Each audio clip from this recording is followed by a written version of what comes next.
नमस्ते विद्यार्थियों, DG school में आपका स्वागत है। विद्यार्थियों और आपका स्वागत है 8वीं कक्षा के सामाजिक विज्ञान विषय के इतिहास की इस पाठशाला में भी, जिसमें कि हम आपके छठे चैप्टर जिसका नाम है 1857 की क्रांति। तो अभी हम 1857 की क्रांति पे हम फोकस कर रहे हैं और इस 5वें वीडियो के माध्यम से स्टूडेंट्स हम बताने जा रहे हैं झारखंड के स्वतंत्रता सेनानियों की 1857 में जो भूमिका है उसके बारे में।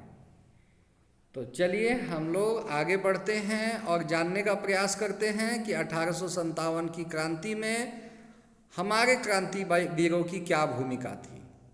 और साथ में विद्यार्थियों हम लोग ये भी जानने की कोशिश करेंगे कि इनके माध्यम से, इन क्रांतिवीरों के माध्यम से हम किस प्रकार से इस राज्य के विकास में सचेत होंगे, सजग होंगे और बेहतर भूमिका निभा सकेंगे। क्योंकि हमें सिर्फ क्रांतिकारियों के बारे में जानना ही नहीं चाहिए, बल्कि इनके बारे में जानते सुनते हुए हमारे अंदर राष्ट्र प्रेम और जन्मभूमि से प्रेम करना भी सीखना होगा। तभी हम इस राज्य के सही सपूत कहलाएंगे। तो विद्यार्थियों देखिए, यहाँ पे एक नक्शा है। ये नक्शा अविभाजित बिहार का है, जिसको हम लोग अंग्रेजी में कहेंगे अनडिवाइडेड बिहार। तो विद्यार्थियों आप लोग यहाँ देख सकते हैं दक्षिण बिहार के जो 6 जिले हैं, दक्षिण बिहार के 6 जिले, सबसे दक्षिण में देखिए सिंहभूम है। इस सिंहभूम को आज हम लोग पूर्वी सिंहभूम, पश्चिमी सिंहभूम और सरायकेला खरसावां कहते हैं। उसके ठीक ऊपर देखिए मानभूम लिखा हुआ है। आप अभी झारखंड के नक्शे में ढूंढेंगे आपको मानभूम नहीं मिलेगा। क्यों नहीं मिलेगा? क्योंकि मानभूम जो है आज 2 हिस्से में बढ़ चुका है। इसका कुछ भाग तो पश्चिम बंगाल का पुरुलिया है और कुछ भाग जो है हमारा धनबाद जिला है। ठीक है। उसके पश्चिम में देखिए रांची जिला है स्टूडेंट्स। उस वक्त ना लोहरदग्गा था और ना ही सिमडेगा था, ना ही गुमला था। ठीक है। ये सभी जिले धीरे धीरे करके बने हैं। आज विद्यार्थियों 24 जिले हैं, आपको पता होगा। अब देखिए पलामू है, तो पलामू है लेकिन इसमें लातेहार कहीं नहीं दिख रहा है।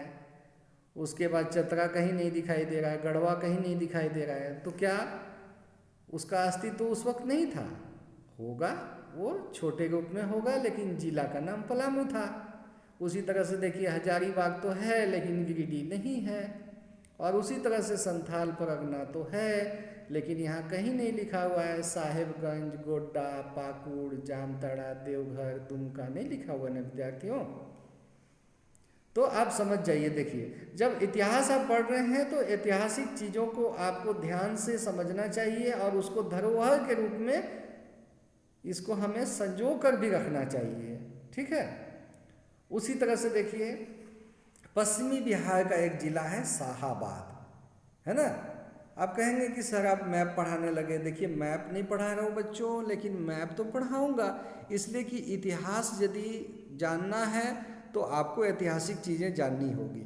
और इस चैप्टर में विशेष करके इस वीडियो में जिन नामों का जिक्र आने वाला है उसका संबंध इस मैप के साथ, इस नक्शे के साथ है, इसीलिए मुझे बताना पड़ रहा है।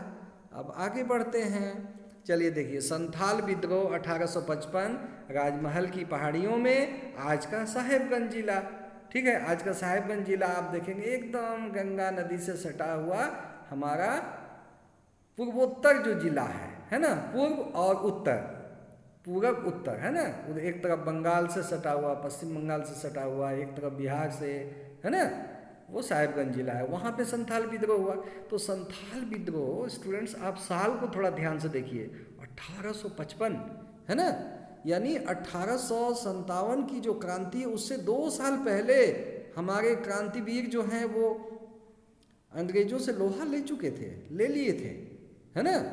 तो कहीं ना कहीं हमारी शिक्षा की चाहे जो भी दशा रही हो किसी भी युग में, लेकिन हम लोग जो हैं राजनीतिक रूप से कमज़ोर नहीं रहा यहाँ का आदिवासी समाज, है ना। तो हम लोगों ने स्टूडेंट्स चौथे चैप्टर में भी उपनिवेशवाद और आदिवासी समाज के अंतर्गत हम लोगों ने इस चीज़ को देखा है और समझा भी है ना।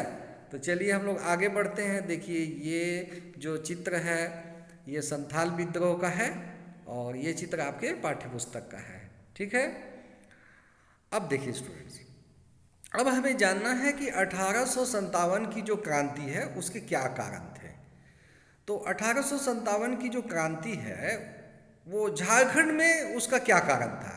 राष्ट्रीय स्तर पर तो अलग अलग कारण थे अलग अलग क्षेत्रों में, लेकिन झारखंड में 3 बातें महत्वपूर्ण थी जो आपके पाठ्य पुस्तक में ही लिखा हुआ है, मैंने अलग से कहीं से नहीं लाया है ये कारण। पहला कारण यह है कि यहाँ के जो राजवंश थे, जो भी छोटे मोटे राजे महाराजे थे, वो लोग सामंतवादी तरीके से शासन कर रहे थे और इससे लोग पीड़ित हो रहे थे। वो चाहे आदिवासी समाज हो, चाहे सदान हो, चाहे और कोई हो, मतलब गरीब व्यक्ति उससे पीड़ित हो रहा था, ठीक है। दूसरा है जागीरदारों के विशेषाधिकार समाप्त करना। जागीरदार यानी कि बड़ा जमींदार, तो ये लोग क्या हैं, अधिक भूमि के मालिक हुए जा रहे थे और जो गरीब हैं वे पीड़ित हो रहे थे, उनको देखने वाला कोई नहीं था। तीसरा जनजातीय लोगों का शोषण। तो ये 3 चीज़ें हैं जिसके चलते जो है झारखंड क्षेत्र में क्रांति का बिगुल बजा, है ना। तो सबसे पहले स्टूडेंट्स देखिए हुआ क्या था। हुआ तो था बिहार में माने आज के बिहार में क्या हुआ था, दानापुर कैंट जो है जो कि पटना में है, और दूसरा शाहाबाद, अभी शाहाबाद में बताऊंगा आपको कि शाहाबाद के जो बाबू कुंवर सिंह थे उनके द्वारा विद्रोह किया गया अंग्रेजों के विरुद्ध। तो वो उन विद्रोह की जो चिंगारी है वो हमारे झारखंड राज्य में भी पहुंची, है ना, हमारे क्षेत्रों में भी पहुंची। तो चलिए इस मैप के माध्यम से हम देखते हैं। देखिए शाहाबाद आप देख रहे हैं, तो यहाँ शाहाबाद जो आप देख रहे हैं वो रेड कलर में हमने अलग से देखिए वहाँ पे चिन्हित कर दिया शाहाबाद। तो स्टूडेंट्स यदि आप बिहार राज्य के पश्चिमी क्षेत्र में आप जाएंगे तो वहाँ पर आपको मिलेगा आरा, एक जिला मिलेगा आरा जिला, है ना, जिसको भोजपुर जिला भी कहते हैं। उसी तरह से आपको सासाराम मिलेगा जिसको रोहतास जिला बोलते हैं, है ना। और उसके बाद दानापुर तो पटना में है ना। तो ये जो पश्चिमी बिहार में मतलब यूपी से सटा हुआ हमारा बिहार राज्य का वर्तमान जो 4 जिले हैं, एक का नाम है आरा, दूसरे का नाम है बक्सर, तीसरे का नाम है सासाराम और चौथे का नाम है कैमूर। तो ये चारों को किसी समय शाहाबाद बोला जाता था, ठीक है। अब इसको थोड़ा आप ध्यान से देखिए। शाहाबाद जिले से देखिए पलामू जिला हमारा बिल्कुल सटा हुआ है ना। और चौथे चैप्टर में स्टूडेंट्स मैंने आपको खरवार विद्रोह के बारे में बताया था, चेरो विद्रोह के बारे में बताया था, नीलांबर पीतांबर के बारे में बताया था कि नहीं स्टूडेंट्स। तो देखिए शाहाबाद से सटा हुआ है पलामू और पलामू से सटा हुआ है हजारीबाग। तो विद्रोह की चिंगारी को तो पहुंचनी थी, ठीक है। तो आरा के रहने वाले कौन थे, आरा के रहने वाले थे वीर कुंवर सिंह, है ना। तो उस वक्त उसको शाहाबाद कहते थे। और दानापुर तो मिलिट्री कैंप बहुत पहले से है छात्रों, बहुत पहले से, है ना, अंग्रेजों के ज़माने से, मतलब वो 18वीं शताब्दी के अंत से ही है दानापुर कैंट। आज भी उसको दानापुर कैंट बोलते हैं, वो एक स्टेशन भी है, ठीक है। तो दानापुर में सैनिक विद्रोह हुआ और उसके बाद में वीर कुंवर सिंह के द्वारा सासाराम में शाहाबाद में, जिसको आरा बोलते हैं, वहाँ पर रिवोल्ट हो गया, वहाँ पे आंदोलन हो गया। तो उसका प्रभाव क्या हुआ, देखते ही देखते विद्रोह की आग देवघर, रामगढ़, चाईबासा, हजारीबाग, चतरा, रांची, ये सब जहाँ जहाँ मिलिट्री कैंप थे या मिलिट्री जहाँ पे रह रही थी वहाँ पे विद्रोह की चिंगारी पहुँच गई, ठीक है। देखिए ये हुआ देवघर, ये हुआ रामगढ़ कैंट आज भी वहाँ मिलिट्री छावनी है ना। उसके बाद ये चाईबासा, है ना, और उसके बाद हजारीबाग और इसके बाद चतरा और नामकुम का नाम आपने सुना होगा विद्यार्थियों। नामकुम जहाँ पे कि मिलिट्री कैंप है ये रांची में है, बिल्कुल रांची शहर में है, ठीक है। तो चलिए आगे हम लोग देखते हैं, झारखंड में 12 जून 1857 की क्रांति की शुरुआत वर्तमान देवघर के रोहिणी गांव, तब यह हजारीबाग जिले में स्थित था। ठीक है, देखिए स्टूडेंट्स, उस समय देवघर नाम का तो कोई जिला था ही नहीं। उस समय आपको पता है 6 जिले थे। कौन कौन जिला? एक संथाल परगना, दूसरा हजारीबाग, तीसरा पलामू, रांची, मानभूम और सिंहभूम। ठीक है, यही 6 जिले थे, आपको याद हो जाना चाहिए। तो उसमें से हजारीबाग जिले का एक गांव था रोहिणी, वहाँ पे अमानत अली, सलामत अली और शेख हारून, ये लोग कंपनी की जो सेना थी, ईस्ट इंडिया कंपनी की जो सेना थी, उसमें घुड़सवार सैनिक थे, इसको कैवलरी बोलते हैं। तो इन लोगों ने क्या किया कि अपने अधिकारी जो उनके मिलिट्री ऑफिसर थे, उनका नाम था नॉर्मन लेस्ली, है ना। तो नॉर्मन लेस्ली को उन लोगों ने जान से मार दिया, विद्रोह किया, और उसके बाद क्या हुआ कि रोहिणी गांव में ही इनको पकड़ के फांसी दे दी गई। ठीक है, तो देखिए आप लोग घुड़सवार सैनिक समझते हैं, जो घोड़े पे चढ़ के लड़ाई करते हैं, अंग्रेजी में उसको कैवलरी बोला जाता है। ठीक है, और ये है नॉर्मन लेस्ली, है ना। तो और इसके बाद क्या हुआ था, इसके बाद में उनको, उन तीनों को फांसी पे चढ़ा दिया गया और उनको मार दिया गया, है ना। इसकी सूचना जैसे ही हजारीबाग में आई, यहाँ के सैनिकों ने 30 जुलाई 1857 ईस्वी को विद्रोह कर दिया। ठीक है, तो यहाँ तक समझे बच्चों कि किस प्रकार से 3 व्यक्ति, देखिए इन तीनों ने अपने जान की परवाह नहीं की होगी। निश्चित बात है कि इन तीनों ने अपने जान की परवाह नहीं की होगी, और जान की परवाह जब नहीं की तो किसके लिए नहीं की? हर व्यक्ति का अपना परिवार होता है, बाल बच्चे होते हैं, माता पिता होते हैं। इनको पता था, इन लोगों को पता था कि यदि मैं ऐसा कुछ करूँगा तो हमें मार दिया जाएगा और हमें गोलियों से उड़ा दिया जाएगा या फांसी दी जाएगी, है ना, कुछ तो किया जाएगा, क्योंकि अंग्रेजी कानून तो बहुत कड़ा था और ज़्यादा कुछ सुनवाई होती भी नहीं थी, है ना। तो इन लोगों को पता था, बावजूद इसके इन लोगों ने कंपनी की सेना में रहते हुए अपने कंपनी के जो अधिकारी हैं नॉर्मन लेस्ली, उनको मार डालते हैं, है ना। तो इसके पीछे क्या उद्देश्य रहा होगा? इसके पीछे उद्देश्य कहीं ना कहीं जो 1857 की क्रांति दानापुर में जो हुई, या फिर जो वीर कुंवर सिंह के द्वारा जो आंदोलन चलाए जा रहे थे, जो रिवोल्ट किया गया था आरा में, उसका प्रभाव था। ठीक है, तो आगे बढ़ते हैं और हम देखते हैं कि इसमें और क्या क्या है। ठीक है, 2 अगस्त 1857 को रांची डोरंडा छावनी में भी सैनिकों ने विद्रोह कर दिया। चलिए अब आगे और बात बढ़ गई, और वहाँ क्या हुआ, डोरंडा में जयमंगल पांडे के नेतृत्व में सैनिकों ने विद्रोह किया। डोरंडा कहाँ पे है बच्चों? डोरंडा बिल्कुल रांची में है। जो लोग रांची शहर में हैं उनको तो मालूम है ना, जो नहीं है उनको बता देता हूँ कि बिल्कुल रांची शहर में है ये जगह।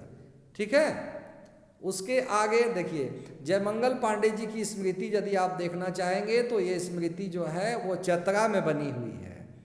ठीक है, चतरा नाम का जिला अभी है ना, लेकिन उस वक्त चतरा नाम का कोई जिला नहीं था। ये कहाँ था? या तो ये पलामू में था या तो ये हजारीबाग में था, इन दोनों में से कहीं रहा होगा। देखिए बच्चों, उस नक्शे को मैं फिर से एक बार आपको दिखाता हूँ। देखिए,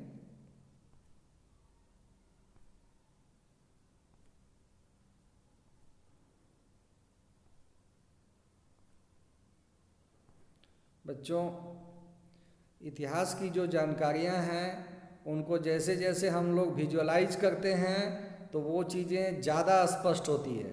सिर्फ पढ़ लेने से वो चीज़ें याद नहीं रहती, तो जब हम लोग किसी चीज़ को विजुअलाइज कर देते हैं, बिल्कुल आपके आँख के सामने लाकर उसको दिखाते हैं। अब देखिए बच्चों, यहाँ पे इस नक्शे में पलामू तो है और हजारीबाग भी है, चतरा तो नहीं है। और वर्तमान चतरा की जो स्थिति है उसको देखने से ऐसा लगता है कि हजारीबाग जिले से ही चतरा जिले को अलग किया गया होगा, है ना। और किया गया होगा नहीं बल्कि किया गया है। तो ठीक है बच्चों, यहाँ तक आप लोग समझे, और नेक्स्ट मैं अगले वीडियो में बताता हूँ। इस वीडियो में इतना ही, और आप लोग झारखंड के जो स्वतंत्रता सेनानी हैं उनके बारे में अच्छी समझ विकसित कीजिए, बढ़िया से समझने का प्रयास कीजिए। अभी तो अमानत अली, सलामत अली और शेख हारून, इन तीनों के बारे में मैंने बताया। आगे मैं आपको और भी बहुत कुछ बताने वाला हूँ।